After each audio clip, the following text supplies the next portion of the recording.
വാഴയ്ക്കുപ്പേരി ഉണ്ടാക്കിയാലോ? വളരെ ടേസ്റ്റി ആയിട്ടുള്ള ഒരു അടിപൊളി വാഴയ്ക്കുപ്പേരി ആയിട്ടാണ് ഞാൻ ഇവിടെ വന്നിരിക്കുന്നത്. അപ്പോൾ നമുക്കിത് എങ്ങനെ ഉണ്ടാക്കുക നോക്കാം. അപ്പോൾ അതിനുവേണ്ടി ഞാൻ ഇവിടെ എടുത്തിരിക്കുന്നത് ഒരു 4 പൊന്തൻ വാഴയ്ക്കയാണ് കേട്ടോ. അപ്പോൾ പല ഭാഗങ്ങളിൽ പല പേരുണ്ടല്ലേ ഈ വാഴയ്ക്കൊക്കെ. അപ്പോൾ നമ്മൾ ഈ ഉപ്പേരി ഉണ്ടാക്കാനായിട്ട് നമുക്ക് നേന്ത്രക്ക വെച്ചിട്ടും ചെയ്യാം കേട്ടോ. അപ്പോൾ ഞാനിവിടെ നമ്മുടെ ഈ വാഴയ്ക്ക് വെച്ചിട്ട് പൊന്തൻ വാഴയ്ക്ക് വെച്ചിട്ടാണ് ചെയ്യുന്നത്. അപ്പോൾ അതിനുവേണ്ടി ഞാൻ ഇവിടെ കുറച്ച് വെള്ളം എടുത്തിട്ടുണ്ട്. അപ്പോൾ വാഴയ്ക്ക് കട്ട് ചെയ്യാനായിട്ടാണ് ഞാൻ ഇവിടെ എടുത്തിരിക്കുന്നത്. അപ്പോൾ നിങ്ങൾ പ്രത്യേകിച്ച് ശ്രദ്ധിക്കുക, കഞ്ഞിവെള്ളം ഉണ്ടെങ്കിൽ കഞ്ഞിവെള്ളത്തിൽ മുറിച്ചിടാനായിട്ട് ശ്രദ്ധിക്കുക കേട്ടോ. അല്ലാന്നുണ്ടെങ്കിൽ നമ്മുടെ വാഴയ്ക്ക് ഒരു കളർ ഇതുണ്ടാവും. അപ്പോൾ ഞാൻ എൻ്റെ കഞ്ഞിവെള്ളം ഇല്ലാത്തതുകൊണ്ട് കുറച്ച് വെള്ളത്തിൽ കുറച്ച് മഞ്ഞൾപ്പൊടി ഇട്ടതാണ് കേട്ടോ. അപ്പോൾ നമ്മുടെ വാഴയ്ക്ക് കളർ ചേഞ്ച് ആവാതിരിക്കാനാണ് ഞാനിങ്ങനെ ചെയ്യുന്നത്. അപ്പോൾ നമ്മുടെ ഇതിലോട്ടാണ് ഞാൻ നമ്മുടെ വാഴയ്ക്കിന് കട്ട് ചെയ്തിടുന്നത് കേട്ടോ. അപ്പോൾ നമുക്കിനി ഇതിലോട്ട് കട്ട് ചെയ്തിടാം. അപ്പോൾ നമ്മുടെ വീട്ടിലുണ്ടായ കായാണ്. അപ്പോൾ അതുകൊണ്ട് തന്നെ നല്ലോണം മൂത്തിട്ടുണ്ട് കേട്ടോ. മൂത്ത കായ തന്നെയാണ് ഞാൻ ഇവിടെ എടുത്തിരിക്കുന്നത്. അപ്പോൾ അതിൻ്റെ ഇങ്ങനെ വലിക്കുമ്പോഴേക്കും തന്നെ വരുന്നത് കണ്ടില്ലേ. അപ്പോൾ നല്ലവണ്ണം ആയ കായാണ് കേട്ടോ.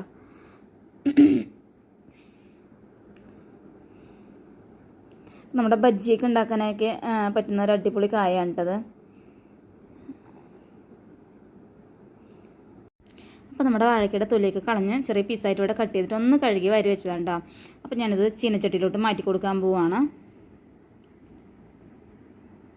അപ്പോൾ നമ്മുടെ ഈ ഒരു വാഴയ്ക്കുപ്പേരി നമ്മുടെ ചൂട് ചോറിനോടൊപ്പം കിട്ടിയാലല്ലേ, ചൂട് കഞ്ഞിയോടൊപ്പമൊക്കെ കഴിച്ചാൽ കിഡ് ടേസ്റ്റ് ആട്ടോ. അപ്പോൾ നമ്മുടെ വാഴയ്ക്ക അതുപോലെ കംപ്ലീറ്റ് ഇട്ട് കൊടുത്തിട്ടുണ്ട്. ഇതിലോട്ട് ഞാൻ കുറച്ച് വെള്ളം ഒഴിച്ച് കൊടുക്കുന്നുണ്ട് കേട്ടോ. ഒരു 1/2 ഗ്ലാസ് അളവിൽ വെള്ളം ഒഴിച്ച് കൊടുക്കുന്നുള്ളൂ.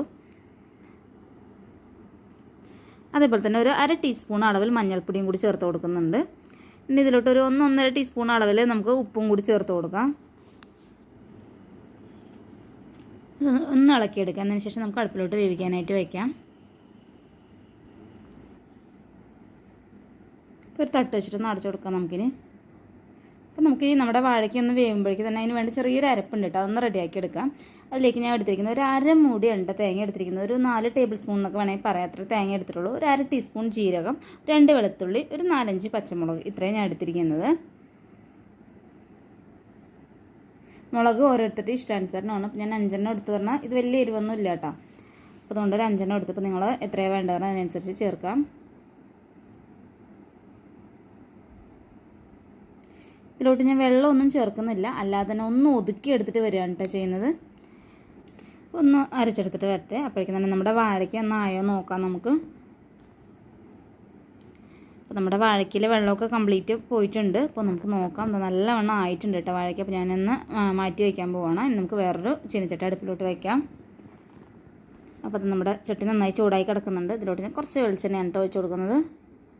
അപ്പോൾ അത് നമ്മുടെ എണ്ണ ചൂടായി തുടങ്ങിയിട്ടുണ്ട്. ഇതിലോട്ട് ഞാൻ കുറച്ചൊരു ടീസ്പൂൺ അളവിൽ കടുകും കൂടി ചേർത്ത് കൊടുത്തിട്ടുണ്ട്. അപ്പോൾ കടുകൊക്കെ നന്നായി പൊട്ടി തുടങ്ങട്ടെ. അപ്പോൾ അത് നമ്മുടെ കടുകൊക്കെ ചേട്ടപ്പെട്ടാകുന്നോട്ട് കംപ്ലീറ്റ് പൊട്ടിക്കഴിഞ്ഞിട്ടുണ്ട്. ഇതിലോട്ട് ഞാനൊരു 8-10 ചെറിയുള്ളിയാണ് കേട്ടോ ഒന്ന് ചതച്ചെടുത്തിരിക്കുകയാണ്. അപ്പോൾ നിങ്ങൾക്ക് ചെറിയുള്ളി ഇല്ലാന്നുണ്ടെങ്കിൽ സവോളയാണെങ്കിൽ ചേർത്താൽ മതി. അതേപോലെ തന്നെ 2 തണ്ട് കറിവേപ്പിലയും കൂടി ഞാൻ ഈ സമയത്ത് ചേർത്ത് കൊടുത്തിട്ടുണ്ട്. നമുക്കൊന്ന് മൂപ്പിച്ചെടുക്കാം. ചെറിയുള്ളിയും കൂടി ചേർക്കുമ്പോൾ നമ്മുടെ വാഴയ്ക്ക ഉപ്പേരിക്ക് നല്ലൊരു ടേസ്റ്റാണ് കേട്ടോ. നല്ലവണ്ണം ബ്രൗൺ കളറൊന്നും ആക്കേണ്ട കാര്യമൊന്നുമില്ല. ഒന്ന് നന്നായിട്ടൊന്ന് വാടി കിട്ടിയാൽ മാത്രം മതി കേട്ടോ. അപ്പോൾ അത് നമ്മുടെ ഉള്ളിലേക്കൊന്ന് ഒരുവിധം നായി വന്നിട്ടുണ്ട് കേട്ടോ. ഇതിലോട്ട് നമ്മുടെ അരപ്പൊന്ന് നമുക്ക് ചേർത്ത് കൊടുക്കാം. ഇനി നമ്മുടെ തേങ്ങയുടെയൊക്കെ ഒന്ന് പച്ചമണം മാറുന്ന ഇത്തിരി നേരം കൂടി നമുക്ക് നന്നായിട്ടൊന്ന് ഇളക്കിയെടുക്കാം.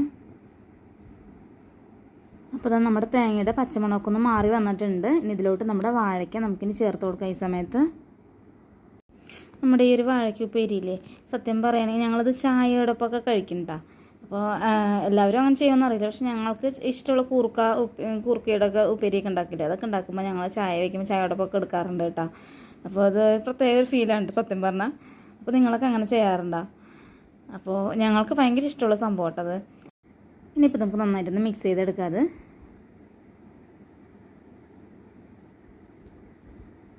നല്ലൊരു ടേസ്റ്റി ആയിട്ടുള്ളൊരു ഉപ്പേരിയാണ് കേട്ടോ.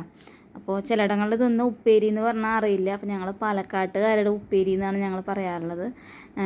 കൂർക്കുപ്പേരി അങ്ങനെയൊക്കെയാണ് പറയാറുള്ളത് കേട്ടോ, വാഴയ്ക്കുപ്പേരി. അപ്പോൾ വാഴയ്ക്കുപ്പേരിയും കഞ്ഞിയും കേട്ടോ നല്ലൊരു ടേസ്റ്റി ആയിട്ടുള്ളൊരു സംഭവം തന്നെയാണത്. അപ്പോൾ ഇത്രയേ ഉള്ളൂ നമ്മുടെ ഒരു വാഴയ്ക്കുപ്പേരി ഉണ്ടാക്കാനായിട്ട്. നല്ല ടേസ്റ്റിയാണത്. എല്ലാവരും തന്നെ ട്രൈ ചെയ്ത് നോക്കുക കേട്ടോ. ഇങ്ങനെ ഒരു വാഴയ്ക്ക് കിട്ടുകയാണെങ്കിൽ ഞാൻ പറഞ്ഞു ഈ വാഴയ്ക്ക് തന്നെ വേണമെന്നൊന്നുമില്ല, നമ്മുടെ നേന്ത്രക്ക വെച്ചിട്ടൊക്കെ ചെയ്യാവുന്നേ ഉള്ളൂ.